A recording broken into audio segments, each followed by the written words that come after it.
अस्सलाम वालेकुम, मेरा नाम डॉक्टर शेख सादतुल्लाह वलीम है। मैं ENT यानी कि कान नाक गला का डॉक्टर हूँ, सर्जन हूँ और इस शोबे से तकरीबन 30 साल से मुंसलिक हूँ। आज का हमारा टॉपिक है नेज़ल पोलिप्स, यानी कि नाक के अंदर जो हदूदें बन जाती हैं वो क्या हैं और उसका इलाज क्या होता है, अगर होता है तो कौन सा बेस्ट तरीका है और कैसे उसका इलाज किया जाए। आम तौर पे नाक के अंदर हदूदें वैसे भी मौजूद होती हैं जिन्हें हम टर्बिनेट्स कहते हैं, और उसका मकसद होता है कि वो हम जो हवा अंदर ले रहे होते हैं उसको वो एयर कंडीशन कर रहा होता है, उसमें ह्यूमिडिटी ऐड करता है या निकालता है, और इसी तरह से उसमें टेम्परेचर ऐड करता है या निकालता है, ताकि जो हवा हमारे फेफड़ों तक जा रही है वो ह्यूमिड हो अप्रोप्रिएटली और टेम्परेचर उसका अप्रोप्रिएट हो।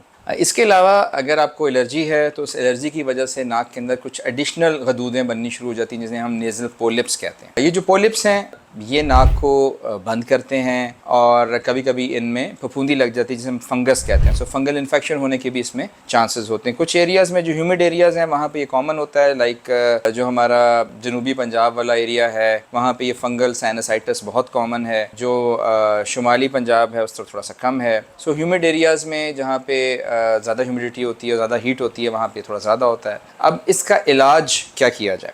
जहन में रहे कि ये जो प्रॉब्लम है ये बेसिकली आम तौर पे एलर्जी की वजह से होती है। सो जैसे कि हम पहले भी बात कर चुके हैं कि एलर्जी का कोई मुकम्मल इलाज नहीं है। आप ऐसा नहीं हो सकता कि आप एलर्जी के लिए कोई सर्जरी कर दें या कोई ऐसा इंजेक्शन लगा दें या दवाई दे दें कि जिससे एलर्जी मुकम्मल तौर पे हमेशा के लिए ख़त्म हो जाए। सो एलर्जी को कंट्रोल किया जा सकता है, इसको क्योर नहीं किया जा सकता। क्योंकि ये मसला एलर्जी के लिए है, उसकी वजह से है, एलर्जी की वजह से है, तो फिर हमने इसका जो इलाज करते हैं हम वो ये करते हैं कि हम एक सर्जरी होती है जिसे हम कहते हैं फंक्शनल एंडोस्कोपिक साइनस सर्जरी, यानी कि कैमरे के ज़रिए हम इसका ऑपरेशन करते हैं और जितने भी आपके साइनसेस में फंगस होती है या पोलिप्स होते हैं उनको निकाल दिया जाता है, डायरेक्टली देखते हुए, ब्लाइंडली नहीं बल्कि देखते हुए एक मैग्नीफाइड इमेज के ज़रिए, कैमरे के ज़रिए, एंडोस्कोप के ज़रिए, और उसकी सफाई कर दी जाती है। मकसद ये होता है कि जो एलर्जी को कंट्रोल करने वाले स्प्रेज और दवाइयाँ हैं वो आपके साइनसेस तक जा सकें और आपकी एलर्जी को कंट्रोल रख सकें। अब इसमें दोबारा